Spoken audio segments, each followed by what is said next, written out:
ठाकुर जी ने कहा तुम जैसे निर्दयियों के साथ हम नहीं चलेंगे, हम रामदास जी के साथ जाएंगे। डाकोर के रामदास जी तो द्वारिकाधीश जाते थे, पूरी रात कीर्तन करते थे, फिर वापस आते थे। भगवान रीझ गए थे उनसे और भगवान ने कहा हमको लिवा चलो अपने घर। हर एकादशी को ठाकुर जी के पास जाना, रणछोड़ ठाकुर जी के पास, द्वारिकाधीश उनके दर्शन करना और रात भर कीर्तन करना। एक दिन ठाकुर जी ने कहा अगली बार अब गाड़ी लेके आना और हम तुम्हारे साथ चलेंगे। तो उनका प्रभु हमारे साथ चलोगे, आप बूढ़ा शरीर है हमारा, आपका तो नौ किशोर हो, हम कैसे गाड़ी में ले पाएंगे और बाहर ताला लग जाता है। बोले पीछे की खिड़की हम खोल देंगे और तुम्हारे लिए हम फूल जैसे हो जाएंगे। बोले प्रभु देख लो बहुत बड़े रक्षक हैं सब इनके, अभी कुछ नहीं होगा, तुम गाड़ी ले आओ ना, हम चलने के लिए तैयार हैं।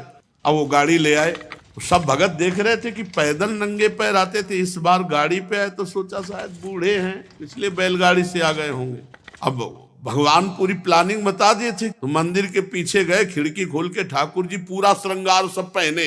बोले लिबास, बोले ना प्रभु पहले एक भी नग नहीं होना चाहिए, क्योंकि ये सब सेवादारों के काम आएगा। प्रभु हमको तो वैसे डर लग रहा है आपको ले जाने के लिए, आप पहले सब। भगवान ने सब उतार के फेंक दिए, मंदिर में ऐसे फैला दिए पूरे आभूषण, कहा अब हमें गोद में लो। भगवान कितने रिझवार है, जो ऐसे किया फूल से गोद में आ गए, तो कुछ कंबल आदि ऐसे गाड़ी में बिछाए थे, भगवान को विराजमान किया और चल पड़े। अब बहुत दूर रणछोड़ ठाकुर से डाकोर है। अब प्रातःकालीन वेला पे जब मंदिर खोले तो देखे आभूषण ठाकुर जी है नहीं, पीछे खिड़की खुले, अरे पक्का वो गाड़ी लेके भगत आया था, उनपे ठाकुर जी बहुत रीझे थे, जरूर ठाकुर जी को भगा ले गए। अब जितने पार्षद थे सब घोड़ों से ऐसे सब भाला बर्छी लेकर सब, अरे वो जा रहा है वो जा रहा है। रामदास जी ने कहा प्रभु आ गए हम। तो बोले देखो ये छोटी सी तलैया थी जल की, बोले इसमें हमको छिपा दो जल में, जल्दी से छिपा दिए। कहा ठाकुर जी भालों से मार, बूढ़े रामदास भगत को भालों से मार। उधर जब तालाब की तरफ देखा तो खून खून खून, दौड़ करके तो देखा ठाकुर जी के शरीर में भाले लगे हुए और खून। ठाकुर जी ने कहा तुम जैसे निर्दयियों के साथ हम नहीं चलेंगे, हम रामदास जी के साथ जाएंगे। उनका प्रभु आप हमारा जीवन हो, जीवन ही आपसे चलता है। बोले हाँ यही बात तो है ना कि हमसे जीवन चलता है, रामदास हमारे तौल भर सोना दे देंगे तुम्हें, ठीक है? बोले हाँ ठीक है, राजी हो गए। रामदास जी ने कहा प्रभु प्रभु वैसे पिटवा दिए, कह रहे सोना दे देंगे, हमारे पास सोना कहाँ है, गरीब आदमी। प्रभु भगवान ने कहा ले चलो पहले डाकोर। अब पीछे वो सब भाला बर्छी लिए घोड़े पे सवार ठाकुर जी पहुंचे।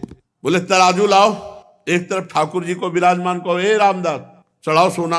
ठाकुर जी से कहा महाराज, तो बोले एक छोटी सी नथ है ना तुम्हारी पत्नी की, वो हिले उतले में हम तौल जाएंगे, उतले में हम तौल जाएंगे। एक छोटी सी नथ, छोटी सी पतली बारी, उतना ही था। भगवान को सब पता है, जो ही धरे सो भगवान टंग गए। वो बोले देखो ऐसे सोना तो ज्यादा है पर ले जाओ तो भगवान ने कहा देखो सोना तो ज्यादा है पर रामदास उदार आदमी है, दे देंगे, दे दे भाई।